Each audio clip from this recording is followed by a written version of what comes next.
नमस्कार, मी नम्रता वागळे. नगरपालिकेच्या नाक्यावर आमच्या विशेष कार्यक्रमात आपल्या सगळ्यांचं स्वागत. आज आपण सांगली जिल्ह्यातल्या विटा नगरपालिकेचा आढावा घेणार आहोत.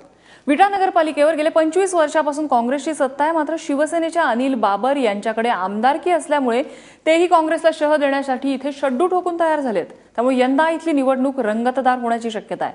आपण विटाच्या नाक्यावरती जाणार आहोत, पण तत्पूर्वी एक नजर टाकूया या नगरपालिकेच्या पक्षीय बलाबलावर.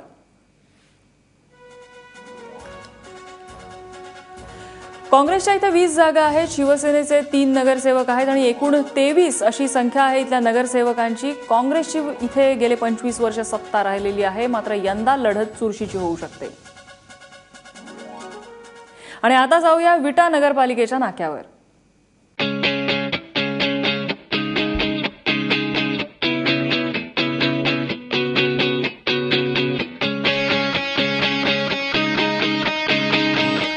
नमस्कार, मी नवनाथ बन. नगरपालिकेच्या नाक्यावर या विशेष कार्यक्रमात आपल्या सगळ्यांचं स्वागत. आज आपण आलोय सांगली जिल्ह्यातल्या विटा नगरपालिकेच्या नाक्यावर. खरं तर विटा ही सुवर्ण नगरी म्हणून ओळखली जाते. अनेक सुवर्ण कामगार इथे आहेत. परंतु खरंच विट्याचे प्रश्न सुटलेत का? सत्ताधारी आणि विरोधक यांनी मागच्या 5 वर्षात काय केलं? सामान्य विटेकरांना त्याबद्दल काय वाटतं? या सगळ्या प्रश्नांची उत्तर आज आपण शोधणार आहोत. सुरुवात करूया सत्ताधाऱ्यांपासून. काय सांगाल, कुठले प्रश्न सुटलेले आहेत? या ठिकाणी सांगायला आम्हाला नेहमीच अभिमान वाटतो की जवळपास 1996 सालामध्ये विटे शहराला कृष्णेचं या ठिकाणी कुंडलच्या डोहातून पाणी आणण्यात आलं. त्या ठिकाणी ते पाणी त्या ठिकाणी उचलून आळसनच्या फिल्टर केंद्रावर त्या ठिकाणी पाणी शुद्धीकरण केलं जातं. आणि हे शुद्धीकरण केलेलं पाणी आज दररोज जवळपास 70 लाख लिटरपेक्षा जास्त पाणी आज विटे शहराची नगरपालिका ही हँडल करत असते. आणि अत्यंत चांगलं दर्जेदार आणि अत्यंत शुद्ध पाणी विटेकरांना या ठिकाणी आम्ही पुरवतो. शुद्ध पाणी मिळतं. अजून काय मिळतं? आपल्याला आरोग्याचे जे प्रश्न होते ते पूर्णपणे विटा शहर हे संपवण्यात यशस्वी झालं आहे असं आमच्या पार्टीच्या वतीनं मी व्यक्त करतो. आपल्याला सांगायला आज आनंद होईल की ज्या महाराष्ट्रामध्ये आज 30 नगरपालिकांचा जो स्वच्छता अभियानमध्ये जो समाविष्ट झाला आहे त्यामध्ये आपल्या विटा नगरपालिकेचं नाव प्राधान्यक्रमाने घ्यायला मला आनंद होईल. विटा नगरपालिकेनं जे महाराष्ट्र शासनानं रमाई घरकुल योजना व केंद्र शासनाची जी नागरी दलित वस्तीतली घरकुल योजना आहे, बेघरकुल योजना, त्यात जवळपास 396 लोकांना घरं उपलब्ध करून दिलेली आहेत. त्यापैकी 292 लोकांना ताबा मिळाला आहे आणि कुठल्याही तक्रारशिवाय ती लोक अतिशय आनंदात आज त्या ठिकाणी राहतात. एवढं मला सांगायला आमच्या नगरपालिकेला आणि सगळ्यांच्या पद्धतीने अभिमान वाटतोय. महिलांसाठी वेगवेगळे कार्यक्रम सुद्धा नगरपालिकेने घेतले आहेत आणि महिला येथील एवढ्या मुक्तपणे वावरत असतात की त्यांना कशाचीही ते भीती नाही आहे. आणि नगरपालिकेत नगरसेविकाच जास्त असल्यामुळे महिलांना पण इथे चांगला मान सन्मान मिळत असतो. महिलांची सुरक्षा असेल, रस्ते असतील, वीज असतील आणि पिण्याचं पाणी शुद्ध दिले जात आहे असे अनेक दावे केले जात आहेत. तुम्हाला पटतायत ते सगळे? आज महिलांसाठी तुम्ही विचारलं काय केलं म्हणून. महिलांसाठी मी नगरसेवक होतो आणि मी नगरपालिकेत जवळ 10-15 वर्ष बघितले. पण महिलांसाठी आज 70,000 लोकसंख्या आहे, त्यात 40,000 महिला आहेत. त्या 40,000 महिलांसाठी संडास म्हणजे स्वच्छतागृह नाही, स्वच्छतागृह नाहीतच. आणि लोकांच्यासाठी सुद्धा कुठल्याही चौकात कुठंही असं, आणि तसं असेल तरी हिनी सगळ्यांनी मला सांगावं माझी सपशेल ह्या बाबतीत माघार आहे. विटा नगरपालिकेत गेल्या 40 वर्षापासून एकाच घराण्याची सत्ता आहे. त्या अंतर्गत प्रत्येक काम करताना त्यामध्ये भ्रष्टाचार झालेला आहे. विट्यामधील शॉपिंग सेंटरचं कॉम्प्लेक्स असेल त्यामध्ये 31 लोकांची प्राधान्याची यादी करून त्यामध्ये काय वाटपाचा प्रयत्न झाला. हायकोर्टात गेल्यानंतर त्यावर आता पूर्णपणे कोर्टाने त्या बेकायदेशीर गोष्टी रोखलेल्या आहेत. अशा पद्धतीने विटा नगरपालिकेचा कारभार आहे. गेली 40 वर्ष विटा नगरपालिकेवर एकाच गटाची सत्ता आहे, पण तरीसुद्धा त्यांना कोणत्याही सोयीसुविधा पुरवण्यात आलेल्या नाहीत. उपनगरामध्ये काँक्रीटचे रस्ते असतील, गटारी असतील, या सोयीसुविधा पुरवलेल्या नाहीत.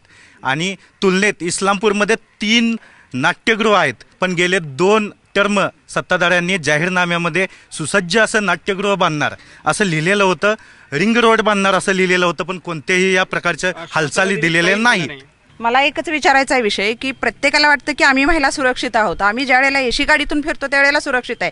पण सामान्य महिला ज्या वेळेला मार्केटमध्ये बाजारात बाहेर पडतात, रस्त्यावर बाहेर पडतात, त्यावेळेला त्यांची कोणी चौकशी केलेली आहे का? आणि त्यांची समस्या कोणी मांडलेली आहे का? नाही, आम्हाला कळत नाही ना, का तर आम्ही 24 तास गाडीत बसून फिरत असतो. म्हणून महिलांची समस्या खूप मोठी आहे, सर्वसामान्यांची समस्या आहे. गटर प्रॉब्लेम तर आहेतच, मच्छरचं तर आहे, आरोग्यविषयी तर सगळ्यांचा अंदागोंदी कारभारच आहे की अनेक प्रश्न मांडलेले आहेत. भ्रष्टाचार आहे, रस्ते नाही आहेत, स्वच्छता नाही, असा आरोप केलाय. काय उत्तर आहे तुमच्याकडे? आरोग्य प्रश्नासंदर्भात जर बोलायचं म्हटलं तर पूर्णपणे विरोधक खोटी माहिती देत आहेत. जर आरोग्यासंदर्भात जर असे मोठे प्रश्न असते तर विट्यातल्या घंटागाडी संदर्भात अगदी पत्रकार मित्रांपासून सगळ्यांनी त्याचं फार कौतुक केलेलं आहे. भ्रष्टाचार झाला म्हणतात, रस्ते नाही आहेत, रस्ते आहेत ते खराब आहेत, असा त्यांचा आरोप आहे. नाही, विटा शहरामधले जे रस्ते आहेत, जे नगरपालिकेच्या ताब्यात आहेत, ते रस्ते चांगलेच आहेत. नगरपालिका हद्दीचे बाहेरचे रस्ते आहेत ते खराब आहेत. या ठिकाणी आत्ता आमच्या मित्रांनी या ठिकाणी सांगितलं की या नगरपालिकेवर 40 वर्ष झालं एकाच घराण्याची सत्ता आहे. यामध्ये दुसरी बाजू आपण लक्षात घेतली पाहिजे. ज्यावेळेला विटेकर नागरिक 40 वर्षे एका घराण्याकडे ज्यावेळेस सत्ता सोपवतात तेव्हा त्यांनी ते तावून आणि सुलाखूनच ते नेतृत्व स्वीकारलेलं असणार आहे. आणि ह्या एकाच प्रश्नामध्ये मला वाटतं की ह्यांनी जे सगळे आरोप केलेत ते सगळे आरोप निघाला आणि खोट करतायत. त्यांनी अजून एक महत्वाचा मुद्दा म्हटला, महिलांसाठी स्वच्छतागृह नाही आहेत शहरात. नाही आहेत, बरोबर आहे, पण आम्ही करणार आणि सलग सत्ता आहे तुमची तरी पण नाहीये. काय करू ना आता. आणि आहे ना, स्वच्छतागृह आहेत पण ते करत नाहीत व्यवस्थित, लोक ठेवत नाही. एक मिनिट, जे आम्ही एसी गाडीतनं फिरतो सामान्य महिला, पण एकाही महिलेवर कुठेही केस घडलेले नाही. आणि मी नगराध्यक्ष असली तरी मी गाडीचा वापर जास्त करत नाही, मी रस्त्यानेच फिरते. आणि ज्या सामान्य महिला आहेत ना त्यांचं मी सगळ्यांचे प्रश्न सोडवलेत. आणि त्या महिलांना बोलवून तुम्ही जरी विचारलं ना तुम्ही सुरक्षित, तर त्या संपूर्णपणे सुरक्षित आहेत म्हणून सांगते. स्वच्छतागृह नाहीये त्याचं काय? महिलांसाठी स्वच्छतागृह म्हणजे त्यांनी बांधलेली आहेत नगरपालिकेने, पण कसं होत आहे सगळेच नागरिक व्यवस्थित वापर करत नाहीत त्याचा मेन म्हणजे. आणि जास्त करून प्रकार काय घडत आहेत, तिथे जे बल्ब लावलेले आहेत ते काढून नेणं, असे वेगवेगळे प्रकार असे खूप घडलेले आहेत की त्याची तोडफोड करणे मुद्दामून केली जाते. मुद्दामून या गोष्टी झालेल्या असत आहेत भरपूर. आणि मेन म्हणजे आता शौचालययुक्त विटा, हे आता शौचालययुक्त विटा झालेल्या आहे. चर्चा रंगात आली आहे, परंतु लोकांना काय वाटतं तेही आपण जाणून घेणार. सत्ताधारी आणि विरोधक एकमेकावर आरोप प्रत्यारोप केलेत, परंतु सामान्य नागरिकांचं आणि लोकांचं काय मत आहे ते आपण विचारूया. काय सांगाल, काय प्रश्न आहेत चांगले याचे विट्याचे?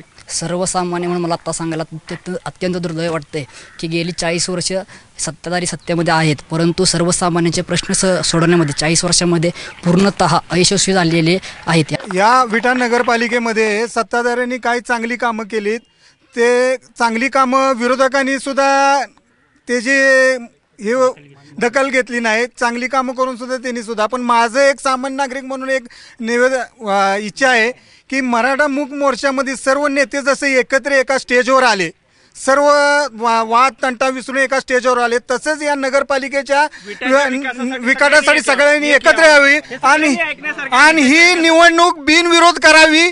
सर्वसामान्य नागरिकांचा हाल वाचतील. तेवढं महत्वाचा मुद्दा म्हटलाय. हे यांचं मत काय बघूया, तुम्हाला काय वाटतं? मी खानापूरचा रहिवासी, खानापूर रोडचा. आत्ता मगाशी सत्ताधाऱ्यांनी सांगितलं की सगळीकडचे रस्ते चांगले आहेत, तुम्ही खानापूर रोडला या कधी पण. ट्रक गेला, एसटी गेली तर मागणं 2 व्हीलर जाणारा डोळं झाकूनच जातो. ट्रकवर जातोय का पलीकडे जातोय हीच कळत नाही त्याला. विट्यामध्ये उपनगर शिवाजीनगर आहे.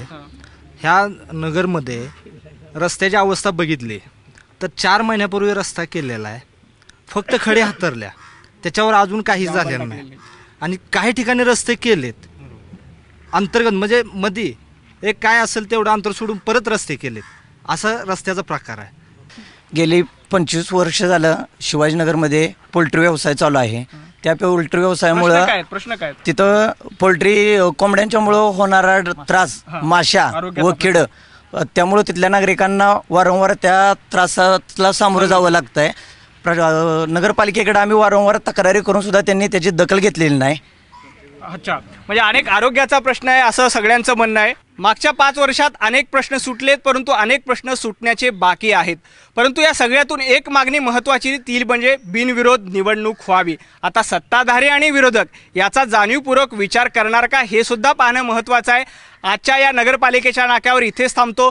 पुन्हा भेटूया नव्या नगरपालिकेच्या नव्या नाक्यावर नव्या प्रश्नांची नवी उत्तर घेऊन. तोपर्यंत मी नवनाथ बन आणि कॅमेरामन कृष्णा खापरे आपल्या सगळ्यांची रजा घेतोय. पाहत राहा ABP माझा.